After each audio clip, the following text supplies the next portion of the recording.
Hello, this is a very quick look at the CHUWI Hi8 Pro 8-inch Windows 10 and Android 5.1 tablet. This is a dual OS tablet. It's got an Intel Cherry Trail Z8300 processor inside.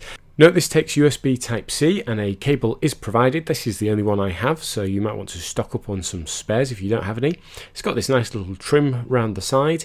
Usual standard buttons and memory card slots can take up to a 64 gig memory card.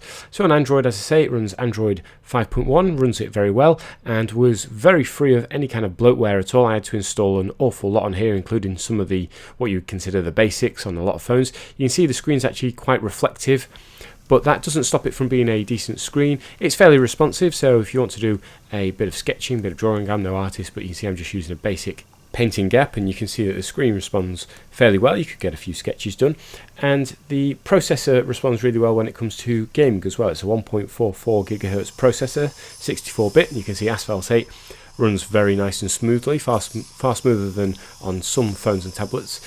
And the screen is really nice and bright, but again you can still see a really bad reflection there.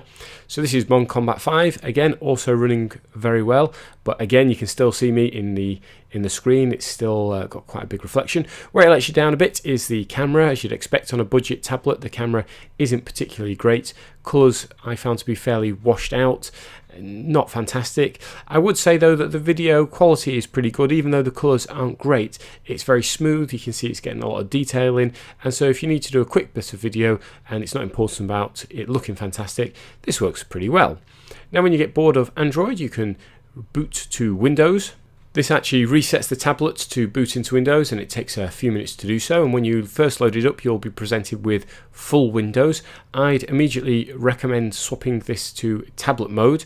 I find full Windows on a smaller screen like this doesn't work very well, it's quite fiddly. Set it to tablet mode and get it to automatically switch to tablet mode all the time. You then get a much better interface. I do prefer Android, I think, on tablets overall, but this is a great option if you then want access to full Windows, all the Windows apps.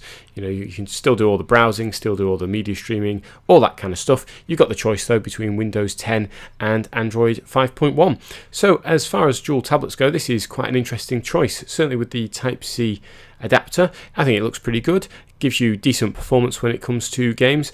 The only areas I'm not too keen on are the very reflective screen and the camera not being great either. I hope you found this short review useful. Thanks for watching.